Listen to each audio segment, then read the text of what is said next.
अगर आपका कोई गोल नहीं है, कोई लक्ष्य ही नहीं है, तो आपका जीवन किस लिए है? आप खुद ही सोचिए कि बिना किसी लक्ष्य के भी कोई जीवन होता है। जिनका कोई लक्ष्य नहीं होता, उनकी कोई लाइफ भी नहीं है। जिसका कोई सपना ना हो, उसके साथ एक मिनट भी मत रहना। जिसके पास कोई भी सपना है, उसके पास लक्ष्य है, और जिसके पास लक्ष्य है, वो जिंदा है।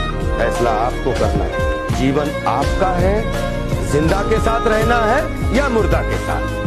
हमेशा गलती पर किसी को उतना ही बोलिए ताकि वो सुधर सके, और गलती कोई भी करे उसको अकेले में समझिए, क्योंकि सुधरना उसको है, दुनिया को नहीं। हीरे की तलाश है तो सोना को छोड़ना पड़ेगा। याद रखिएगा, अगर आपको दूर तक मंजिल पे जाना है तो विवर्तन छोड़ना पड़ेगा, इधर उधर का डिस्ट्रैक्शन छोड़ना पड़ेगा, तब जाके आप अपनी कामयाबी पर दूर तक पहुंचेंगे। You have to live better for the best.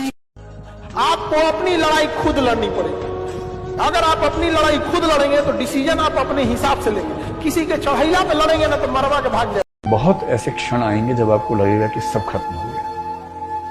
अब कितने बड़े 30 मार्का हो, कितने बड़े तोप हों, आप बीच बीच में ऐसे क्षण जरूर आएंगे कि आप समझेंगे कि नहीं हो पाएगा। कभी घर में कुछ हो जाएगा, कभी कोई बहुत नजदीकी व्यक्ति है उसे कुछ हो जाएगा, कभी आप कुछ पढ़ रहे हैं नहीं समझ में आ रहा, आपने बड़ी कोशिश की नहीं समझ में आ रहा, किसी बात से एंग्जाइटी हो गई, कभी किसी ने सोशल मीडिया पे आपके खिलाफ कुछ लिख दिया, अजीब सी स्थिति हो गई। ये चीजें सारी आपको मजबूत करने के लिए आती हैं। आजकल लड़के ना इमोशन में चले गए, समझ आ गए कि ना, बिना मतलब का किसी से वादा कर रहे हैं कि हम पढ़ लिख कर कामयाब होगा। बाबू, कामयाबी इतना समय मांगेगी ना कि पढ़ लिख कर कामयाब होके जब तुम किसी के लिए चूड़ियां खरीदोगे ना तो उससे पहले कोई से सोने का कंगन पहना चुका होगा। समझ आ गया? प्रेम राधा और कृष्ण का अधूरा रह गया।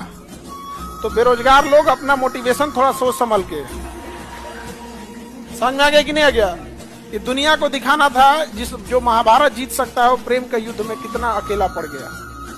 जिस व्यक्ति ने महाभारत जैसे महान युद्ध में टस से मस नहीं हुआ, प्रेम के युद्ध में अब अकेला अलग थलग पड़ गया। तुम क्या चीज हो? दिल धड़क रहा है। दुनिया का सबसे खराब इंसान होता है जो किसी की मजबूरी का फायदा उठा रहा हो। उससे नीच व्यक्ति नहीं हो सकता।